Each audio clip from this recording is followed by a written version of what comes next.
would say getting a good talent and retaining a talent is one major issue. Second, customers also have a challenge of retaining their customers. The customer needs and expectations are changing, right? Then technological advancement is also changing, and as well concurrently organizations are running multiple projects or multiple change initiatives. So change management skill itself is another challenge faced by business leaders as well as HR practitioners. And another is, I would say, creative thinking, analytical skills and problem solving skills is another challenge faced by many organizations. They have a talent who can do the job, but if they need to make a business decision, that's where they're having a lot of challenges.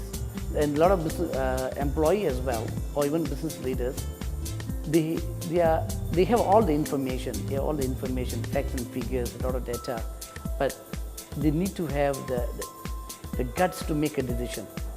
So they must have a very strategic thinking, very strong analytical skill, and they also need to look into every aspect of business processes. They need to look into the customers, look into the competition, look into current business need, future business need, and they need to make a very vital decision. So these are skills that is becoming one of the biggest challenge in developing and cultivating among the employees.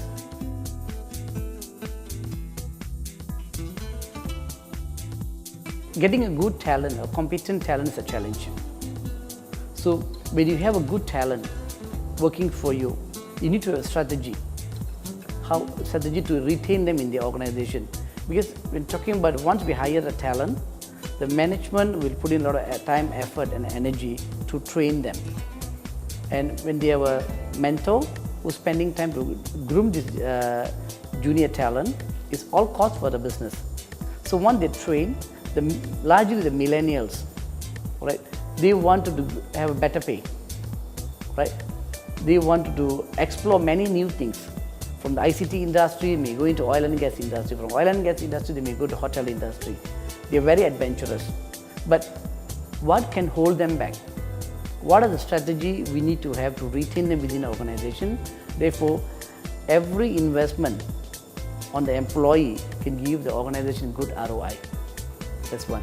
Second, when we talk about customer retention, because of the technological advancement and life cycle of every innovation in technology becoming a shorter, so customers can have a product or services with a higher features, higher quality, and much more lower cost. Therefore, even talking about electrical appliances, people are no longer brand sensitive. Those the brand value is very important.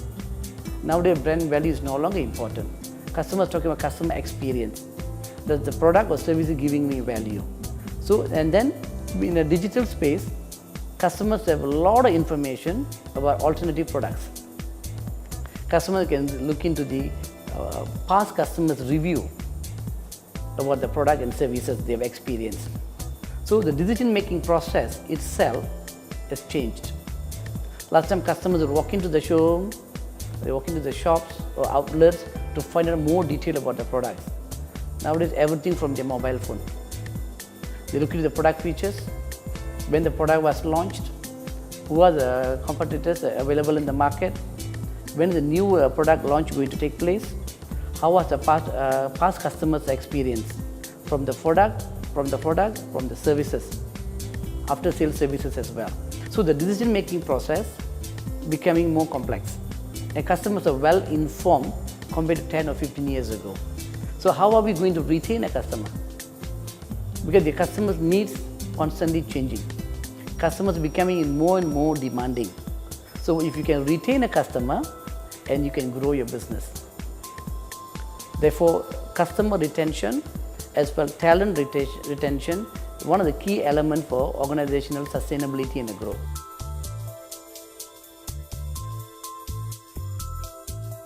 To share with them the company purpose, the value the company is trying to champion, right?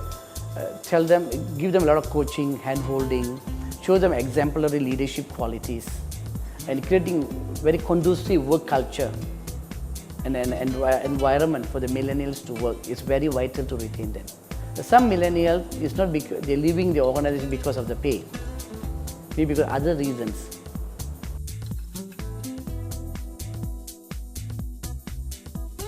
Technical competency can be taught. Right. This will be very much job-centric, management skills, right, but can be taught. But the inner behavior, inner drive is where the coaching comes in.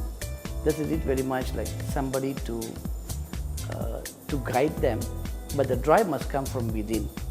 Right? If you look into the knowledge and competency, university and colleges teach them the basic thinking ability, structured thinking ability for them to analyze an issue or problems, ability to come out with solutions that can solve the problems. So they cultivate them thinking skills, structured thinking skill, how can they come out with a solution in a very structured manner. But when you come to real world, the problems is not fixed problems. And always when in academic field, you make some assumptions, these are the problems with the assumption. They call it ceteris paribus, with a certain condition. But in reality, the problems are very complex and very difficult for you to determine what are the problems. So this is where the behavioral competency is needed, the decision-making skills is needed, which can be taught, but at the same time they need to be cultivated over the years. And as they do the job, via hands-on experience, will give them more insight, more practical approach to the business solving. When we talk about coachability is two. One, the coach, the person to be coached. So must be willingness and openness to receive a coaching from the coach. That's very important. So there are times whereby the HR may put forward idea, you need a coaching, but the respective employee may not be open for a coaching, to be coached. So this is very difficult. So at the end of the day, the engagement with the employee is very vital. Make them realize important, how the coaching going to help them to perform better in terms of job. How the coaching going to help them to grow their career, grow their personal capability, going to grow the interpersonal skill is very important. So making employee aware that important and needs to be coached is important.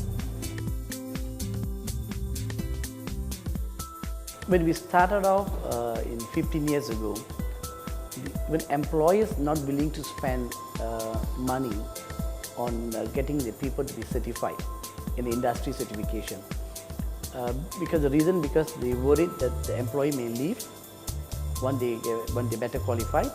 Second, they also worry employee may demand a higher salary. So 15 years ago, the market very much supply driven, whereby whatever training programs available in the market, the training provider will offer to a Malaysian company. So whereby it's largely, I would say, trainer driven or trainer centric. If someone have experience working in a customer service field, so after 10 to 15 years of working experience, the person bring forth their experience, wealth of knowledge, and make it a 2 days workshop or 3 days workshop. So it became very much like a supply-driven soft skill training development programs. And when it comes to certification, the focus was largely on safety, whichever the mandatory required training by the government. So they spend money on the welding certification or safety-related certification, whereby looking into upskilling their workforce and to have a very structured development, it was very much minimal 15 years ago. But as Malaysian economy started to have structural changes, in the past we were very much low-cost manufacturing industry. So manufacturing industry was booming, and we have a very large contribution from construction industry. But now 55% of our GDP are contributed by services sector. So services sector, as well as when it comes to manufacturing, we're looking into high technology driven sectors.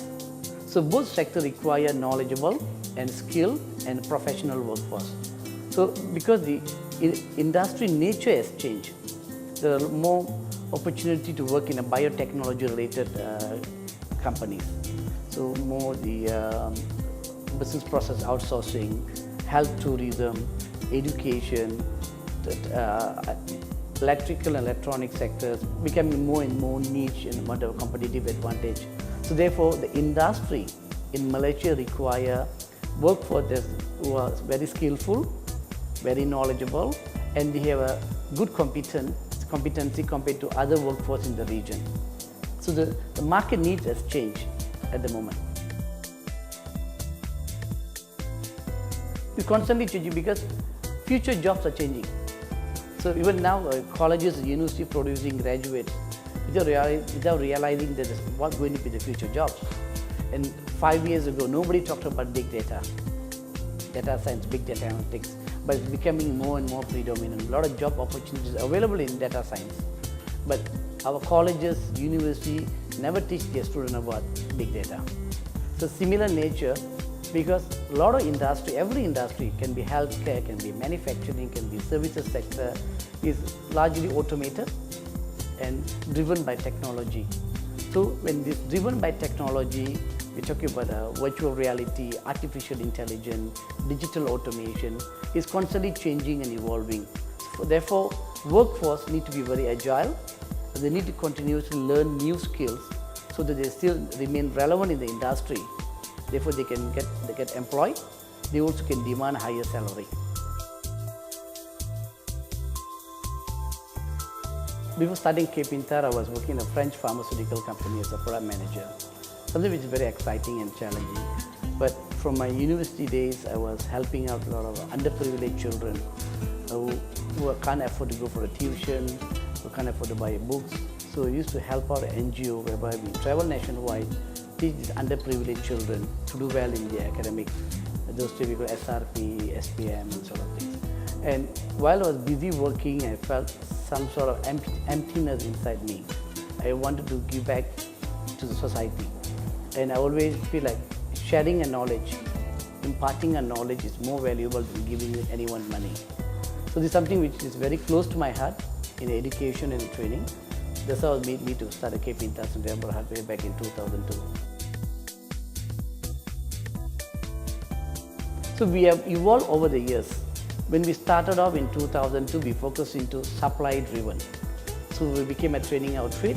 We supply what everybody else supplying in the market. And it was very, very competitive. And always I would like to provide a solution to my customers.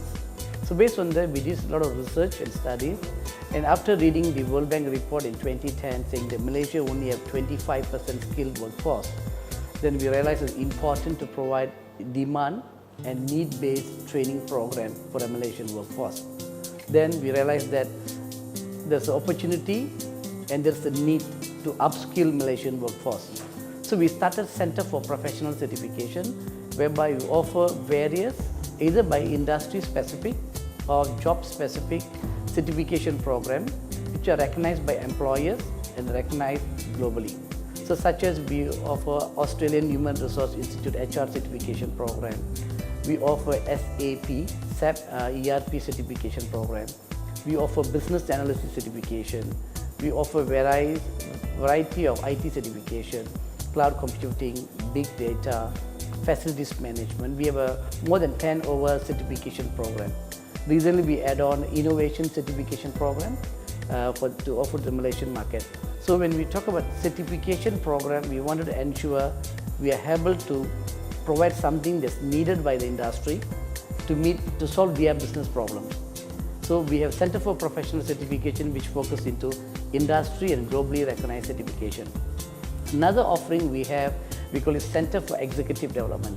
While preparing employees at the mid-level and the junior level, so business nature also changing. So all of us in a VUCA world, volatile, uncertain, complex, ambiguous world. So business challenges are coming from all kinds of directions. So we have a local competition, we have a global competition, we have low-cost competitors, there are disruptive technology. So that require business leaders to have a business acumen, all right, which are very current and relevant, and they must be able to make a strategic business decision within a short time frame. So therefore, we focus into executive education for the C-level leaders, When we say C-level leaders, we look into business leaders who focus into strategic decision making. So for that, we partner with Cranfield University, one and only postgraduate, post-experience university from UK. We have been partnering with them the last 5 years, and we have been partnering with European School of Management and Technology, where they are very much into developing business leaders in managing technology and engineering-related businesses. At the same time, we look into what market needs. So that's a huge challenge and faced by HR and business leaders. Either the family business or large corporation, even public sector, is a succession planning. So we look into this, the need to develop future leaders. Therefore, we partnered with CEO Institute from Australia, who have been doing program for certified future CEO for last 24 years. So we became the franchise holder in Malaysia. We started to deliver certified future CEO program, which runs over 15 months. At the same time, we look into mid-level and junior level, supervisory level, mid-level managers. So we partnered with Murdoch University from Australia to offer executive education. So at K-Pintar, we do not offer diploma, degree or master's program. We look into executive education to prepare next generation of business leaders, as well to equip current business leaders with latest thinking, latest strategy, latest perspective. And all of them will become alumni after they go through the executive education program with the respective university. The roles of trainer depend. Trainer for leadership, trainers for management skill, trainers for technical skill. So we also have a TVET program, technical vocational, right? So when talking about technical competency, skill, the trainer is still very much teaching the students or participants the know-how. So they give them a knowledge, they give them a skills, they get them involved in activities, right? Sometimes they get the opportunity to work with the machineries, work with the system. So that's whereby still 70% still very much giving them a knowledge, hand-holding the participant, all right? Those two until now. Only thing is now, even for the technical courses, the learning methodology has changed. So a lot of training has been taken over by technology. There are simulation-based learning, there's augmented reality-based learning, there are a lot of gamification has taken place. But the trainer's role, the earlier and now, is changed in terms of how do they can get their participant engaged. Right? 2002 and 2017 or 16, the technology changes have taken place a lot. Right? In the past, the participant depend largely on the trainer to give them a lot of knowledge and input. Whereas nowadays, while trainer is teaching, the student can Google, and Mr. Google will give them all the answers. And student will be constantly updated. The trainer can be outdated in terms of knowledge, recent finding, recent research. So therefore, the trainers are now, in a way, those trainers who embrace learn, unlearn and relearn mindset, who practice continuous lifelong learning approach, they constantly embrace them, update them with the knowledge and skills and technology. So they're becoming very relevant. So when it comes to leadership and management skill programs, it's not only the technology play an important role, but the trainer's experience, industry experience, making a lot of difference. We're looking into 70-20-10 learning approach. Is very much experiential based learning, whereas 70% of the learning will be drawn out from the participant. 20% they learn from the other peers in the classroom, and the 10% they learn from the faculty. So the trainer will become more like a facilitator, moderator to discuss business issues, because the participants are expert in their respective field. So trainers' roles are changing. We're not talking about student teaching the teenagers or young children. We're talking about working around. The concentration span also very short. So we need to get them more engaged, get them to involve in more discussion, more activity, and draw out from their experiences, and how can one practices from X industry can be implemented in a Y industry. That's where the innovation comes in. So the learning approach and teaching approach has changed compared to 2002 and 2016 or 17. So because we started this organization as a training outfit where we want to provide a solution to our customers. So we look into holistic development of human capital. Because there is a behavioral, we call it behavioral competency, which is directly determine the will factor, meaning the willingness to be a performer, the willingness to be a winner, the desire to be someone with high performing culture. So we call it a behavioral factor. And we also look into knowledge and skills that are required for an individual to perform the task. Because every organization wanted to hire a high performing employee. So when we look at what makes an employee a high performing employee is a behavioral competency, which we call it will factor, and a technical competency, which we call it can factor.